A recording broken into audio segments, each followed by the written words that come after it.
2. संतवाणी आ धरिला पंढरीचा चोर. स्वाध्याय. प्रश्न 1. खाली दिलेल्या शब्दांसाठी अभंगात आलेल्या उपमा लिहा. अ. विठ्ठल पंढरीचा चोर. आ. हृदय बंदिखाना. उत्तर. अ. विठ्ठल पंढरीचा चोर. आ. हृदय बंदिखाना. प्रश्न 2. जोड्या लावा. अ गट ब गट. 1. विठ्ठलाला धरले. अ. शब्दरचनेच्या जुळणीने. 2. विठ्ठल काकुलती आला. आ. भक्तीच्या दोराने. 3. विठ्ठलाच्या पायी घातली बेडी. ई. तू म्हणजे मीच या शब्दाने. उत्तर. अ गट ब गट. 1. विठ्ठलाला धरले. आ. भक्तीच्या दोराने. 2. विठ्ठल काकुलती आला. ई. तू म्हणजे मीच या शब्दाने. 3. विठ्ठलाच्या पायी घातली बेडी. अ. शब्दरचनेच्या जुळणीने.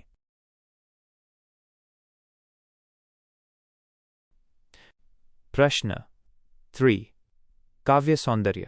अ. सोह शब्दाचा मारा केला. विठ्ठल काकुलती आला या ओळीतील विचार स्पष्ट करा.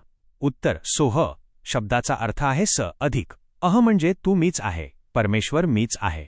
संत एकनाथांची शिष्या जनाबाई वारकरी संत आहेत आणि अद्वैतवाद हे वारकरी संप्रदायाचे तत्त्वज्ञान आहे. अद्वैत तत्त्वज्ञान म्हणजे आत्मा व परमात्मा एकच आहे, म्हणून विठ्ठल तू आणि मी एकच आहोत असा विचार संत जनाबाईंनी वारंवार उच्चारल्यामुळे विठ्ठल काकुळतीला आला असे जनाबाई म्हणते. आ. जनी म्हणे बा विठ्ठला जीवे न सोडी मी तुला या ओळीतून व्यक्त झालेला संत जनाबाईंचा भाव स्पष्ट करा. उत्तर. संत जनाबाई विठ्ठलाला लटक्या रागाने म्हणतात की मी तुला भक्तीच्या दोराने बांधले आहे, हृदयाच्या बंदीखान्यात कोंडले आहे, शब्दांच्या जुळणीने पायात बेडी घातली आहे, सोह शब्दाने तू काकुळतीला आला आहेस. आता तुला जीव गेला तरी मी सोडणार नाही. यातून जनाबाईंची विठ्ठलावरची आत्यंतिक एकनिष्ठ भक्ती हा भाव व्यक्त झाला आहे. ई. प्रस्तुत अभंगातून संत जनाबाईंच्या मनातील विठ्ठलाविषयीच्या कोणत्या भावभावना दिसून येतात ते सांगा. उत्तर. प्रस्तुत अभंगातून कवयित्री जनाबाईंच्या मनातील विठ्ठलाविषयीची उत्कट भक्तिभावना दिसून येते. तिच्या उत्कट भक्तीतून तिचे आर्त भाव व्यक्त होतात. विठ्ठलावरच्या तिच्या एकनिष्ठ प्रेमाची प्रचिती येते. तसेच परमेश्वराप्रती मानवी जीवनातील निष्ठा व भक्ती हा भाव व्यक्त होतो. प्रश्न 4. अभिव्यक्ती. अ. मानवी जीवनातील निष्ठा, भक्ती आणि प्रयत्न यांचे असलेले महत्त्व तुमच्या शब्दांत सांगा. उत्तर. निष्ठा, भक्ती आणि प्रयत्न हे मानवी समाजाच्या उत्कर्षाचे मूलाधार आहेत.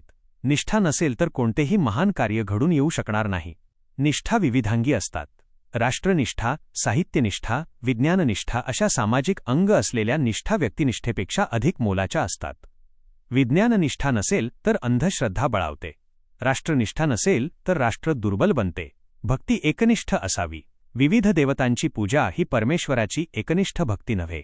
माणूस स्वार्थासाठी देवतांची भक्ती करतो. कुणाला पुत्र व्हावा म्हणून, कुणाला नोकरी मिळावी म्हणून, कुणाला आपल्याला यश मिळावे म्हणून जी भक्ती केली जाते ती खरी भक्ती नसते. खरी भक्ती निस्वार्थ असते. लो.